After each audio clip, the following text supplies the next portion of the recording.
Okay, today I'm going to show you how to make a origami butterfly. You'll have to excuse my voice, and if this is unclear then I'll make a new video.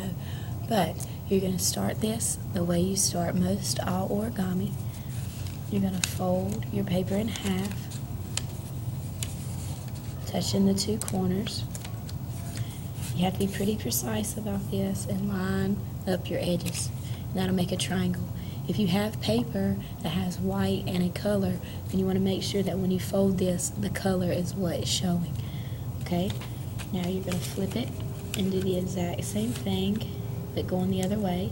So now you'll have a triangle with a line going down the center of it. Again, you're being pretty precise to making sure that you line up your corners. Alright, now you're going to unfold it. You're going to need to flip it over and fold this. So if you have the paper that is white and a color, now the white will be on the outside. If you have color on both sides, you just have to really make sure that you flip it. Alright, so now you're going to unfold it. You're going to set it up like a tent. What you need to do is push the center in with your thumb, and now hold that line right there with your two fingers. Pull your fingers together and then down. You're going to crease and push that other triangle down and crease. So now you have a triangle. Okay, what you're going to do from here is you're going to fold one of these flaps. There should be two of them. You're going to fold one of them up to the top part of your triangle, like that. And you're going to do the same thing on the other side. You're going to fold it up to the top part of your triangle and crease it very well.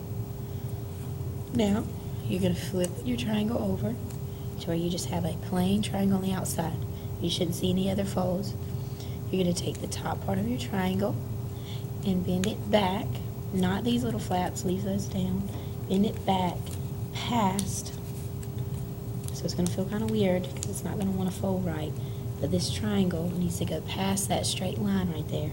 And you're going to crease as much as you can. And there'll be two little curved edges right here that's not going to want to crease. What you're going to do with them, try to zoom in for this.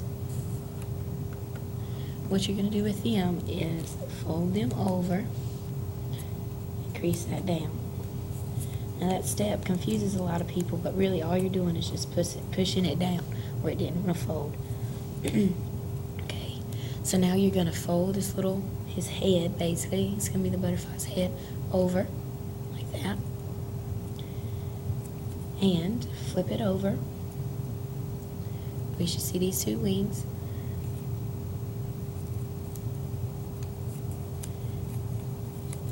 And you're going to fold him in half.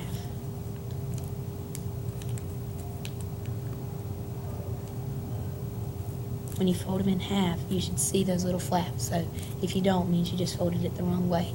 So fold them in half. Now this part's a little tricky for some, but right here, consider this to be his belly. Right there, there's a line halfway through his belly. You have to pretend there's an imaginary line from the center of his belly to right here, this corner right before you get to his head. You're going to take and fold on that line and crease. And now the other wing's a little simpler because you're just going to fold and line up the two wings and again crease. Okay, and once you do that, you have your origami butterfly. You can do things, I've seen people turn over their wings like this. You could draw on his wing to put a pattern. I normally just mush the corner of mine like this. Just pinch the corners and it makes them pointier, really. Okay, so that is a digital origami butterfly.